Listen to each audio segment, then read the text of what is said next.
بسم اللہ الرحمن الرحیم۔ السلام علیکم ورحمۃ اللہ وبرکاتہ۔ جنت کے راستے کے پیارے دوستو، آج کی اس ویڈیو میں ہمارا سوال یہ ہے کہ رب تعالیٰ پر بھروسہ کرنا ہم کیسے سیکھ سکتے ہیں؟ اس بھروسے میں اضافے کا فارمولہ کیا ہے؟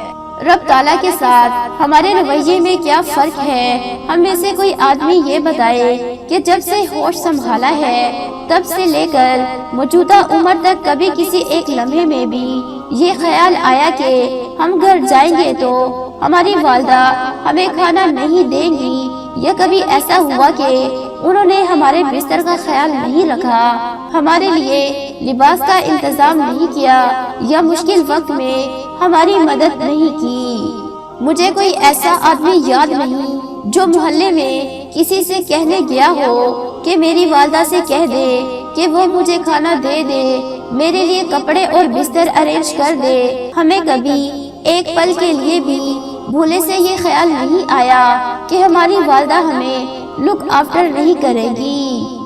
وجہ یہ ہے کہ والدہ پر ہم ٹرسٹ کرتے ہیں، لیکن وہ رب تعالیٰ جو ہماری والدہ سے 70 گنا زیادہ مہربان ہے، جو ہماری کوتاہیوں کے باوجود مسلسل ہمیں پالے جا رہا ہے، اس کے ہوتے ہوئے ہم کسی عامل، شاہ صاحب یا پیر صاحب کے پاس دعا کرانے دوڑے جاتے ہیں کہ آپ اللہ سے درخواست کریں کہ وہ ہمارے کام کر دے۔ وجہ یہ ہے کہ رب پر ہمارا یقین تو ہے، اس پر بھروسہ نہیں۔ آپ سے ایک مختصر سی ریکویسٹ کرتے ہیں کہ اگر آپ نے ابھی تک ہمارے اس چینل کو سبسکرائب نہیں کیا تو ابھی ہمارے اس چینل کو سبسکرائب کریں اور ساتھ میں بیل آئیکن کو لازمی دبا دیجیے، اور اگر یہ ویڈیو آپ کو پسند آئے تو اس ویڈیو کو لائک کر کے اپنے دوستوں کے ساتھ ضرور شیئر کر دیجیے۔ جبکہ والدہ پر ہمارا یقین بھی ہوتا ہے اور بھروسہ بھی، اس لیے ہم اطمینان سے رہتے ہیں۔ جن لوگوں کا رب تعالیٰ پر ٹرسٹ ہے وہ ہر وقت بڑے مطمئن دکھائی دیتے ہیں۔ ایک یقین کامل مسلسل ان کے دل میں قائم رہتا ہے کہ میرا رب موجود ہے، وہ مجھے لک آفٹر کرے گا، وہ مجھے مشکل سے نکالے گا، میری ضروریات کو پورا کرے گا۔ یہی وہ لوگ ہیں جن کے چہروں پر آپ ایک خاص چمک دیکھتے ہیں۔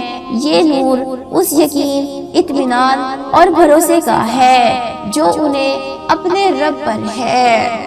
جب ہم روحانیت کی راہ میں علم حاصل کرتے ہیں اور اس کی وجہ سے رب تعالیٰ پر بھروسہ کرنا سیکھ جاتے ہیں تو یقین اور اطمینان کا یہ نور ہمارے چہرے سے بھی جھلکنے لگتا ہے۔ اللہ تعالیٰ پر ہمارا ایمان اور بھروسہ والدہ پر بھروسے سے زیادہ ہونا چاہیے۔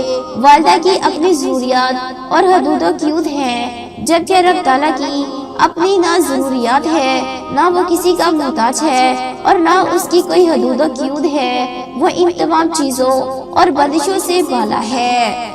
اگر والدہ اپنی تمام محتاجی کے باوجود ہمیں لک آفٹر کرتی ہے تو ایسی ہستی جو ان تمام چیزوں سے بالاتر اور بے نیاز ہے، وہ تو ہمیں لک آفٹر کرنے میں آزاد ہے، اسے کوئی پوچھنے والا ہے۔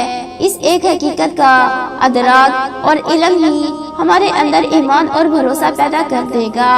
یہ کبھی ہو ہی نہیں سکتا کہ رب مجھے لک آفٹر نہ کرے، میرے کام نہ کرے۔ یہ ایک بھروسہ جب رب تعالیٰ پر پیدا ہو جائے تو کام بن جائے گا۔ ہم نہ سمجھی میں اس میراثی کی مانند ہے جو کسی گاؤں میں چودھریوں کی خدمت کرتے کرتے بوڑھا ہو گیا۔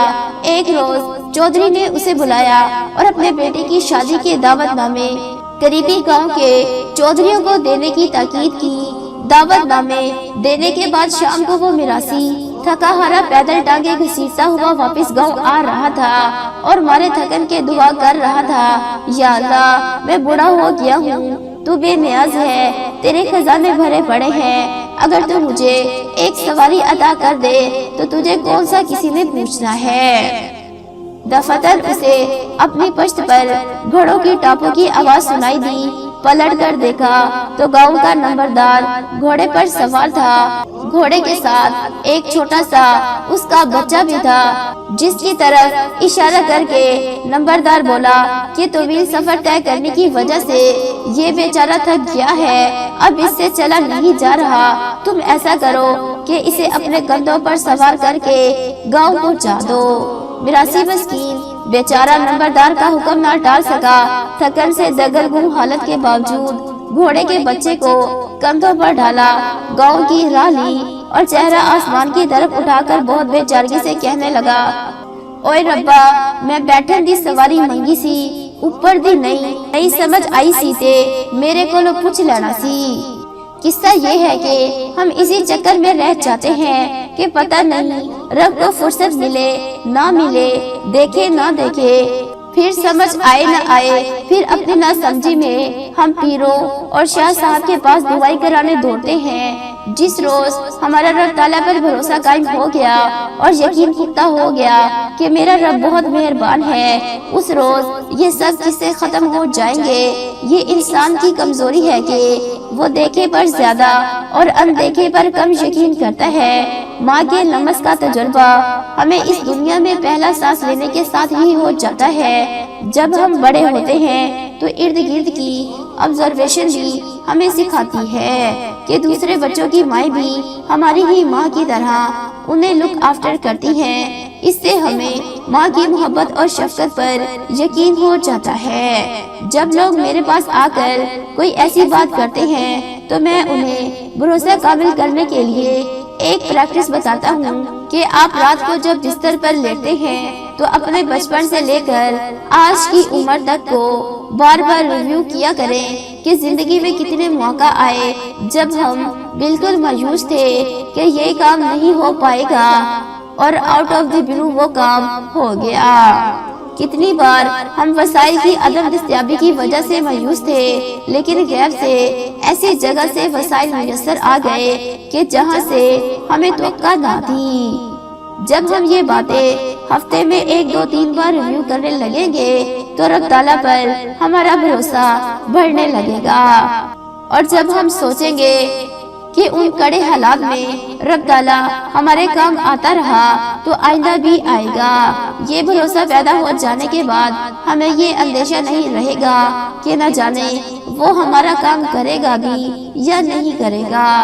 اگر آپ کو یہ ویڈیو پسند آئی ہو تو سب سے پہلے اس ویڈیو کو لائک کر دیجئے اور اپنے دوستوں کے ساتھ فیس بک، واٹس ایپ اور ٹویٹر پر شیئر کریں تاکہ مزید لوگوں تک یہ ویڈیو پہنچے۔ اور مزید یہ کہ اگر آپ ہمارے چینل پر پہلی مرتبہ آئے ہیں تو اور روزانہ ایسی ہی ویڈیوز حاصل کرنا چاہتے ہیں تو ابھی ہمارے اس چینل کو سبسکرائب کر کے ساتھ میں بیل آئیکن کو دبانا مت بھولیے گا تاکہ آئندہ بھی ایسی ویڈیوز ریگولر ملتی رہیں۔ تو دوستو آج کے لیے اتنا ہی، ملتے ہیں پھر کسی نئی ویڈیو میں، تب تک کے لیے اجازت دیجیے۔ السلام علیکم ورحمۃ اللہ وبرکاتہ۔ دعا میں یاد رکھیے گا۔